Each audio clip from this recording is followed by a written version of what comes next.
परम शांति। सभी व्यूअर्स को बेहद की परम महाशांति। पिछले वीडियो में श्रीमद् भगवद गीता के 11वें अध्याय को विश्वरूप दर्शन योग क्यों कहा जाता है, इसके बारे में हमने समझा था। अगर आपने वो वीडियो नहीं देखा है तो आप उसे जाकर देख सकते हैं। डिस्क्रिप्शन बॉक्स में आपको उसका लिंक मिल जाएगा। अब भगवान की विभूतियों को जानने के पश्चात अर्जुन के मन में भगवान का विश्व रूप देखने की इच्छा जागृत होती है और इसके लिए वो भगवान से प्रार्थना करते हैं। तो भगवान की स्तुति करते हुए अर्जुन कहते हैं, अध्याय 11 के श्लोक नंबर 2, 3 और 4 की आज हम चर्चा करेंगे। अर्जुन कहते हैं, भवाप्ययो हि भूतानां श्रुतो विस्तर्शो मया त्वतः कमलपत्राक्ष महात्म्यमपि चाव्ययम् एवमेति यथा आतत् त्वमात्मानं परमेश्वर द्रष्टुमिच्छामि ते रूपमेश्वरं पुरुषोत्तम मन्यसे यदि तचक्यं मया दृष्टमिति प्रभो योगेश्वर ततो मे त्वं दर्शयात्मानं अव्ययम्। अर्थात, क्योंकि हे कमल नयन, संपूर्ण प्राणियों की उत्पत्ति तथा विनाश मैंने विस्तार रूप से आपसे ही सुने हैं और आपका अविनाशी महात्म्य भी सुना है।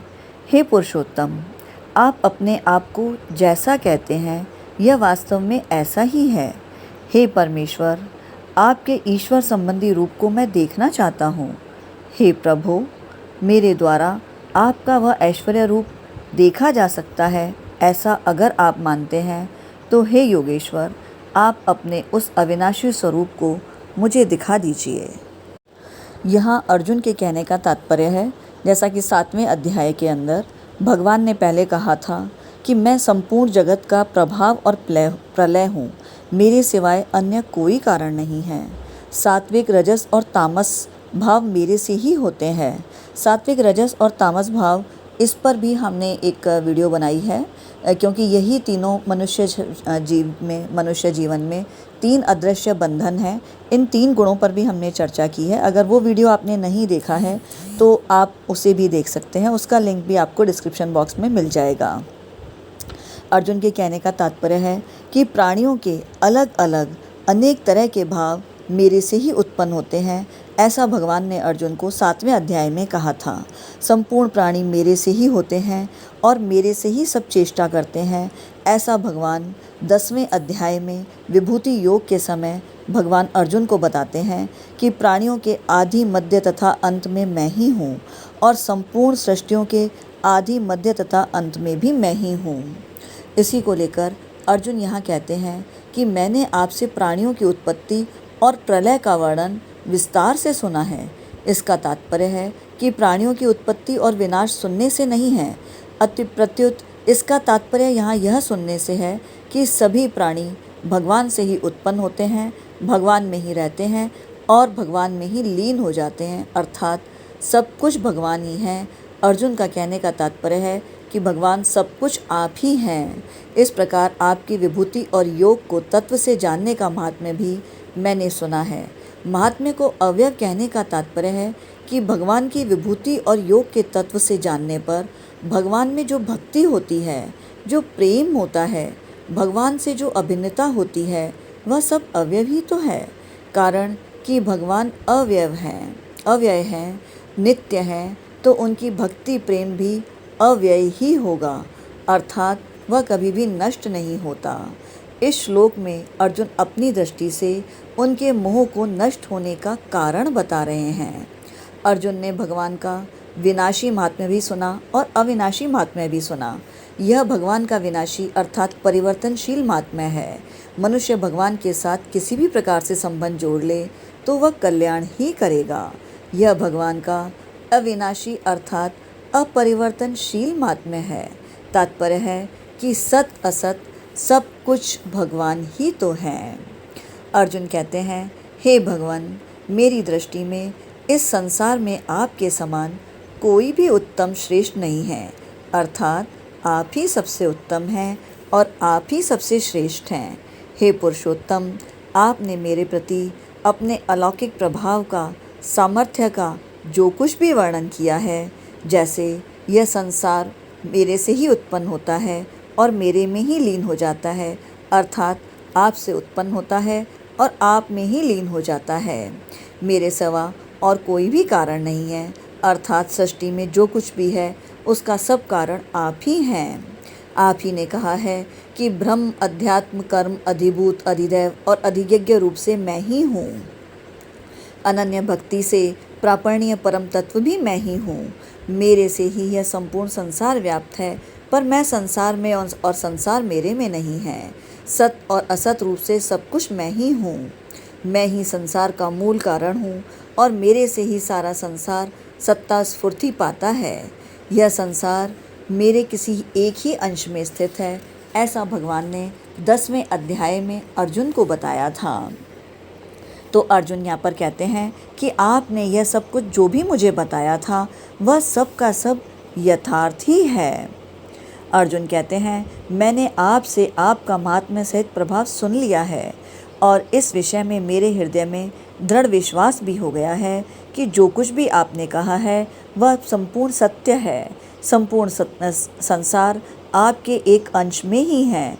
इसे सुनकर मेरे मन में आपके उस रूप को देखने की उत्कट लालसा हो रही है।